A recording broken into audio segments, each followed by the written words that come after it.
Salut Manu, c'est Super Junji, on ne se connaît pas, mais on se tutoie, ok? C'est un manque total de respect, c'est vrai, mais Manu, il faut que je te dise, le respect, ça se mérite. Surtout si on a des principes et qu'on s'y tient, qu'on pèse ses mots, qu'on tient ses promesses. Par exemple, lorsque tu t'es engagé à ramener la dépense publique à 52%, tu as promis de réaliser 60 milliards d'euros d'économies et une exécution à 100%, les OQTF. Entre toi et moi, c'est raté. Toutes ces années à l'Elysée pour en arriver à ça, et pourtant Manu, tu aurais tellement voulu entrer dans l'histoire, et par la grande porte en plus, et avec ce bilan désastreux, n'y pense même pas. Alors tout ce que tu as trouvé, c'est encourager à la création d'un État palestinien. C'est aujourd'hui une nécessité. Mais tu as entendu ce qu'ils en disent de ton État? Ils n'en veulent pas, Manu. Ils préfèrent continuer à éduquer leurs enfants à la détestation de leurs voisins juifs. Et si un jour, il y a des élections palestiniennes en Cisjordanie, c'est pour le Hamas qu'ils préféreront voter. Non, je t'assure, ils n'en veulent pas de ton État. Tu préfères l'entendre en arabe pour mieux comprendre?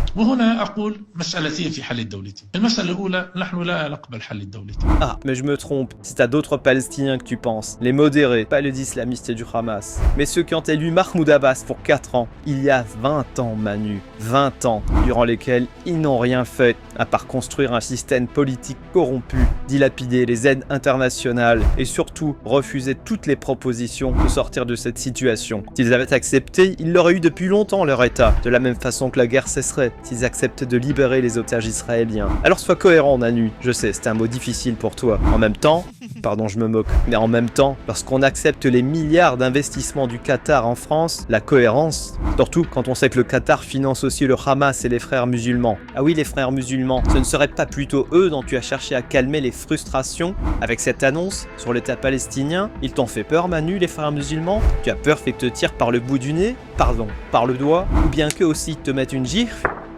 Alors ce sont vraiment les actions d'Israël qui sont inacceptables, qui sont une honte après la monstruosité du 7 octobre. Tu penses vraiment qu'il faut isoler Israël, annuler les livraisons d'armement en pleine guerre, durcir les relations commerciales, suspendre l'accord d'association avec l'Union européenne? Ah, la cohérence, toujours la cohérence. Un peu comme dérouler un tapis rouge à un djihadiste qui s'est à peine taillé la barbe, un preneur d'otages qui veut instaurer un califat et qui s'est félicité des attentats de Paris. Pas très cohérent non plus. Non Manu, tu fais fausse route. Tu mets au banc une démocratie prise dans un combat existentiel. Tu trahis les quelques centaines de milliers de juifs qui vivent encore en France. Pire, tu te couches devant les islamistes qui menacent la France. Et tout ça pourquoi, Manu? Entrer dans l'histoire.